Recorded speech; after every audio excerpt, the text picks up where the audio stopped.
It's time for Know the Enemy Kentucky edition. In the world full of podcasts, he's the undisputed heavyweight champion of hot takes, an Auburn sports homer, master of the boog, and message board legend.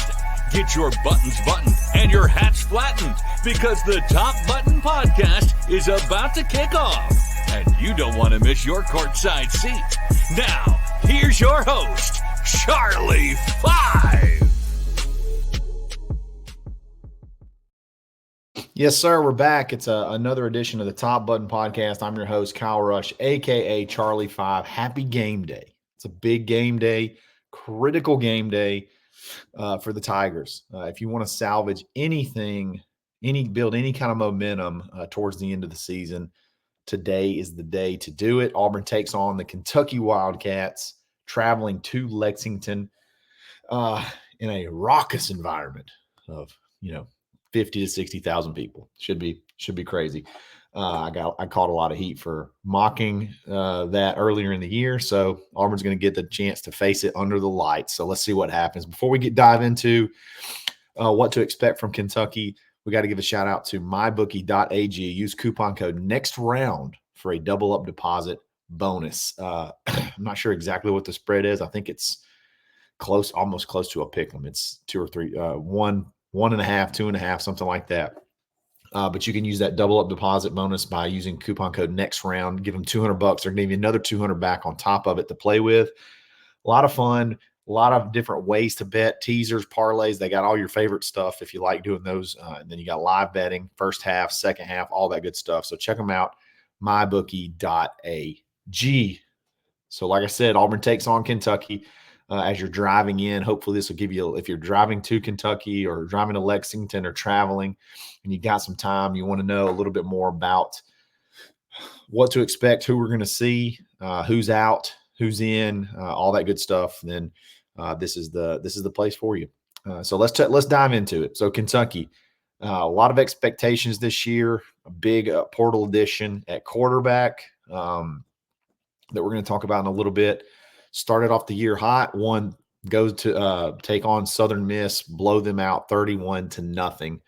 And then this was a game, Auburn and Kentucky. This was a game everybody circled as one of those toss-up games, especially if you're an Auburn fan. And after that game, you're like, man, this team's, Kentucky's pretty good. But then they go to South Carolina, and this is sort of the Jekyll and Hyde of Kentucky. They go to South Carolina, who's not good either, but they get they don't go to South Carolina. They play South Carolina at home and get absolutely boat raced 31-6.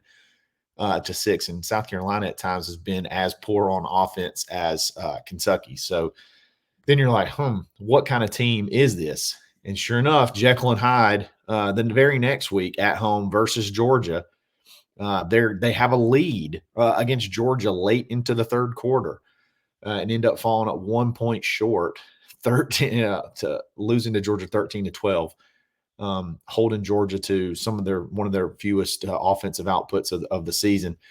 They dominate the Ohio University 41-6. Then they go on the road to Ole Miss, and you're expecting another blowout. I think they were a big underdog, and they come out with a win. 20-17, hold Ole Miss to one of their lowest outputs of the year, offensive outputs of the year. Come back home to Vandy, lose to Vandy, which is, Vandy's turning up to be a pretty salty team. And then they go to Florida, who struggled on offense. So Kentucky's played great defense all year. They go to Florida and give up 40 points. And Florida struggled at 48 points, and Florida struggled on offense. So it's like, which team do you get? And I think it all kind of boils down to, can they control the clock and can they continue to get stops on defense? And because eventually they just kind of lean on you, or you make a mistake, and then they'll score a cheap touchdown or kick a field goal. But they want to hold the ball and just sort of see what happens at the end of the game. That if we can get it to the fourth quarter, anything can happen. That sort of seems like their style, and that's sort of Sometimes that works, and you can see on the record that sometimes that works, and then sometimes you just turn around and you get blown out. It's kind of crazy. But yeah, that's sort of how their season's gone this year. It's a little bit of good, a lot of bad, and that's just kind of the team that they've become this season. So let's look at the offense. The offense is where they've really, really struggled. I mean, these numbers. You think Auburn's offense is bad? Just wait till you hear some of these numbers. So they're 15th in the conference, almost last in total offense. So when you talk about output yards per game, they're almost dead last in total yards per game. They are dead last in passing offense. Their offense, it's got to be run, and then maybe pop a big play. They're going to be ahead. That's sort of their style. They're almost dead last, or not. They are dead last in passing offense. They're 11th in rushing offense, so sort of middle, a little bit beyond middle of the pack. And there's a key to this that we're going to talk about in just a second that could present them some problems. And they're dead last in scoring offense. So they're last in passing offense, last in scoring offense, next to last in total offense, and 11th in rushing offense. So that's just not a recipe for a good. It's not just not a recipe for success as far as offensive goes. Quarterback transfer. There was a lot of hype around Brock Vandagriff. If you remember, he was a five-star commit, a five-star kid out of high school, committed to Georgia. Auburn wanted him really bad. Didn't work out. And then it seems like every single offseason that the transfer portal existed, Brock Vandagriff was going to transfer to Auburn. Brock Vandagriff was going to transfer to Auburn. I think he had a family member, very near family member. I don't know if it was a parent or a grandparent that was a big Auburn person, graduated from Auburn. So there was that legacy thing. Everybody thought he would end up coming to Auburn. It just never ended up happening. And then this last portal cycle, when probably could have got him, Auburn obviously stuck with Peyton Thorne and really never showed a lot of interest regardless in Brock. And again, he struggled this year. He is just not able to. I don't know if it's so much of him as it is just the surrounding cast. They got a pretty solid running back. They don't really have that explosive, big time receiver, and they give up a lot of sacks. They're towards the bottom of the conference also in sacks allowed, 11th in sacks allowed. So he's just not been able to really get any footing, get anything going. So he's I guess what I'm saying is you're not really going into this game thinking that Brock Vandagriff is going to throw for 300 plus yards and light you up. He's just not that guy. He's in this system, he's just a game manager. They're going to be fairly balanced, but they're not going to really they're not really going to just beat you through the air. Their leading rusher. Now this is the key, okay? Their leading rusher, pretty solid running back, and I'm going to butcher this last name because it's tough, but it's Demi Sumo Karngabe, okay? And I probably totally butchered that, but we'll just call him Demi, okay?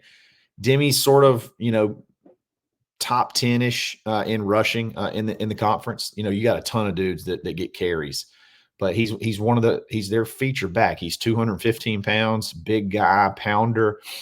He'll hit you and hit you and hit you, and then maybe pop one every so often. He's out for this game. So their guy that they lean on as far as carries go is out for this game. That's going to be something definitely to watch because the guy that they have backing him up is a solid dude, but he's a different type of running back. So how you have your big back and you have your smaller back that sort of change of pace. Well, Jamarian Wilcox is that guy for them.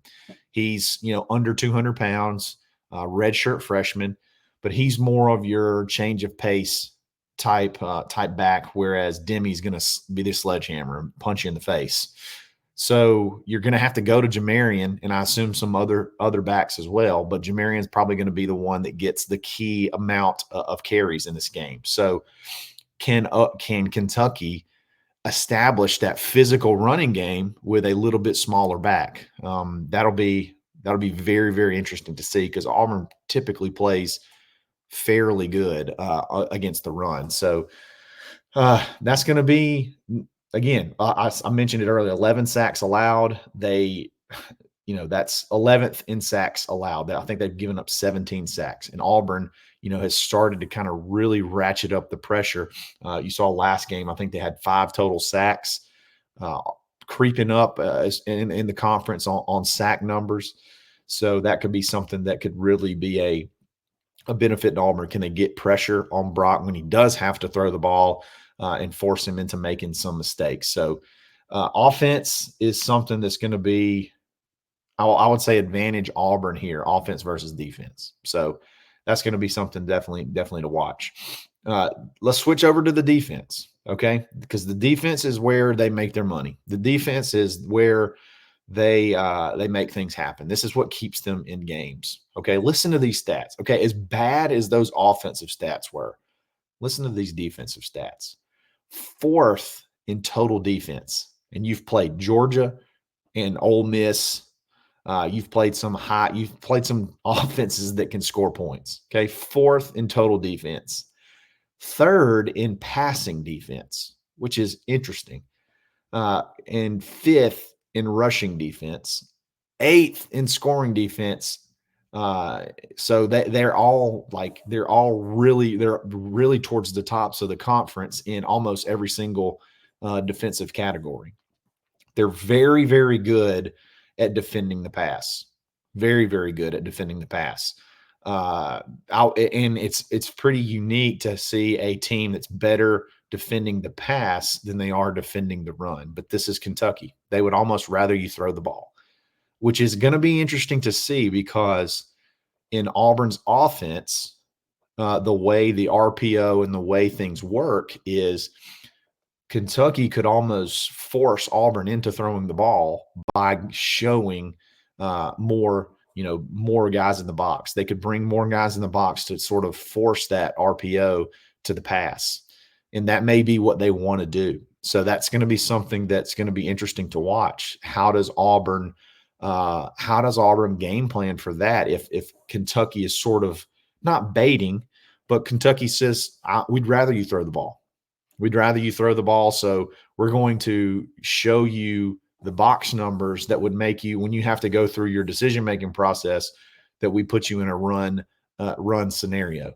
Even if that makes us more liable in the back end, we feel good enough about our pass defense that we can handle it. So this could be a big time. This could be a big time coming out game for these Auburn receivers. I think they're going to get a lot of opportunities, a lot of one-on-one looks because of that. So that's going to be, even though they're a really good passing defense, I'm going to be interested to see that matchup. They got torched against Florida. DJ Lagway lit them up through the air, so they're reeling a little bit. Can Auburn take advantage? I think that's going to be something definitely to watch. They're not a big pressure team. They don't have a ton of sacks. They're towards the back of the conference in the sacks. They're middle of the road in interceptions, but I think they're a little bit better in as far as passes defended. So they don't necessarily pick them off a ton, but they're just they bat them down. They defend them really well. They make catches contested, very, very tough. So they're just salty all the way around. So who are the players to watch? To me, their defense runs through their 2 linebackers. Their 2 inside linebackers who are seniors. They're their leaders. Okay, you got De'Aaron Jackson and Jason Dumas Johnson. If I'm not mistaken, Jason Dumas Johnson is a UGA transfer. If you remember, I think Auburn wanted him actually pretty badly, and for whatever reason, he ended up at Kentucky this past portal season.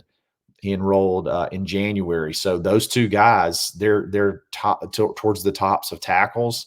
They're right there in the middle. They play every single snap. Those are the guys that kind of they're the heart and soul of that defense. So those 2 are definitely going to be ones. Those are key players to watch. Another guy to watch, and I only say this because of that new availability chart that they release. Deion Walker, he is a monster defensive tackle, 6'6", 345. Okay. He was listed earlier in the week as probable. Okay. I think he's been dinged up a little bit, listed as probable.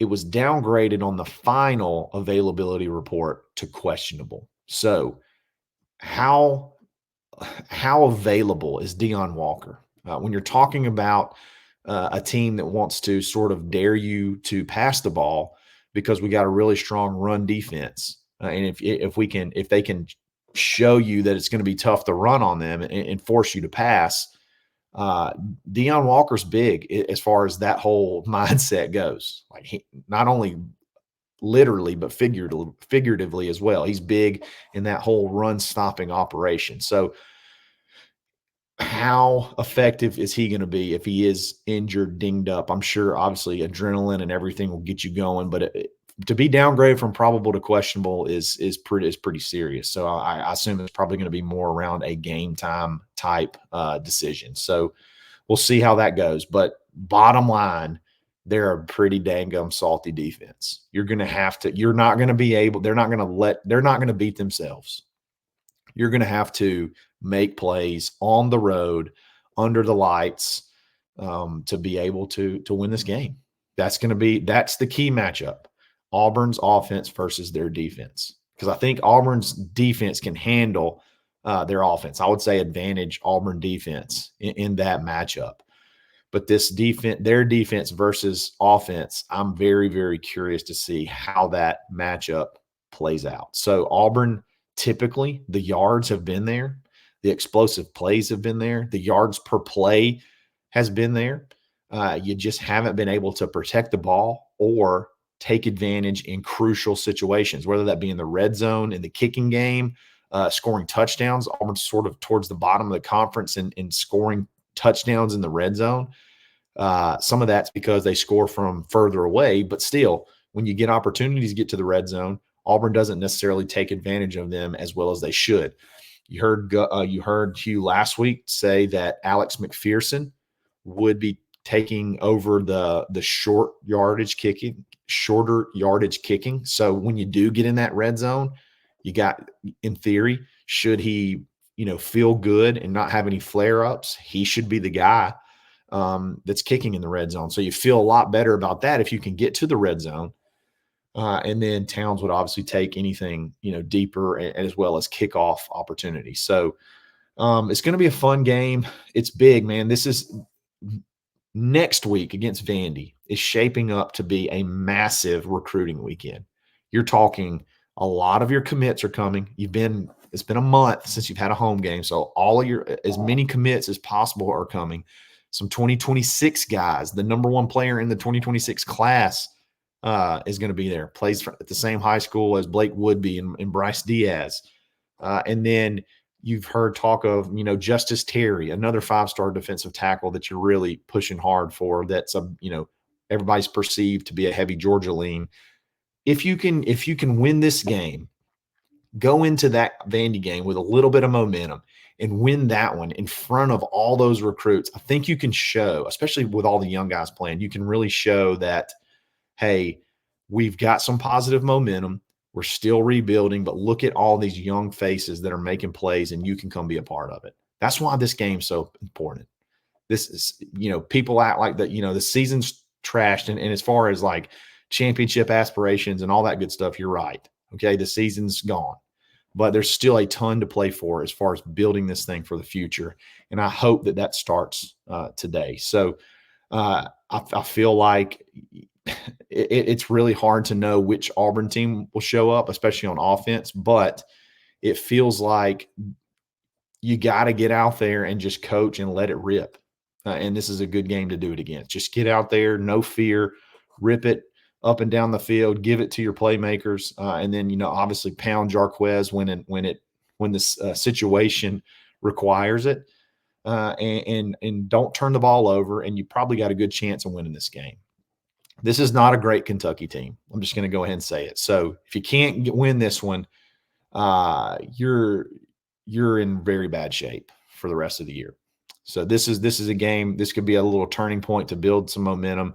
heading towards the end of the season. I would say before this game that all the rest of the games are winnable. If you lose this one, that definitely changes that mindset big time. So let's get positive. Let's pull these guys through, and let's see what happens this evening. It's going to be a late game, so probably not going to be a live show, but we will have a reaction show drop Sunday morning. And then obviously we're going to be live Sunday night, the show driven by you guys, 100% driven by you guys. And excuse me, let you guys, hopefully we're celebrating and not a therapy session again. But regardless, we're going to have fun no matter what. So I appreciate you guys listening. I hope y'all enjoy the game. Hope you enjoy the day. If you like this video, like it. If you like this channel, subscribe to it. Follow me on Twitter, _Charlie_5. You know we're going to be here every single day. It's another episode of the Top Button Podcast. Stay buttoned. Thanks for listening, and drive home safely.